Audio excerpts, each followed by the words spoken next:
Hi friends, ఈరోజు cement road నిర్మాణం ఎలా మనం తెలుసుకుందాం. అసలు సిమెంట్ రోడ్డు ఎలాగేస్తారో మనకి చాలామందికి తెలియదు. ఇక్కడ చూద్దాం. మొట్టమొదటిగా గులకరాళ్ళు, నల్ల కంకర, సిమెంటు, ఇసుక ఇందులో వేసి బాగా కలుపుతారు. కలిపి సిమెంటు పోత ఎక్కడ వేయాలో అక్కడ చదును చేసి, అంటే ఎత్తు పొలాలు ఏమైనా ఉంటే ఎర్ర కంకరతో నింపి తర్వాత ఈ విధంగా చూడండి పడుతుంది కదా సిమెంటు, నల్ల కంకర, ఇసుకతో కలిపిన మిశ్రమాన్ని ఈ విధంగా పోత వేస్తున్నారు కదా చూడండి. వేసి దాన్ని ఒక లెవెల్ చేస్తారు. చేసిన తర్వాత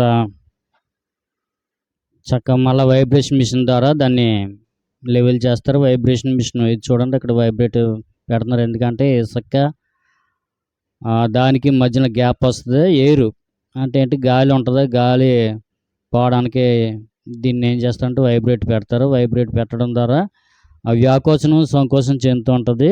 శీతాకాలంలో, వర్షాకాలంలో, వేసవకాలంలో సిమెంట్ రోడ్లు ఏంటంటే పగులు రాకుండా ఇవి వైబ్రేట్ చేసి ఒక లెవెల్లో చేస్తారు. చూడండి బద్ద చూడండి, కొలబద్దతోటి, తాపి బద్దతోటి, పెద్ద తాపి బద్దతోటి దాన్ని లెవెల్ చేస్తున్నారు.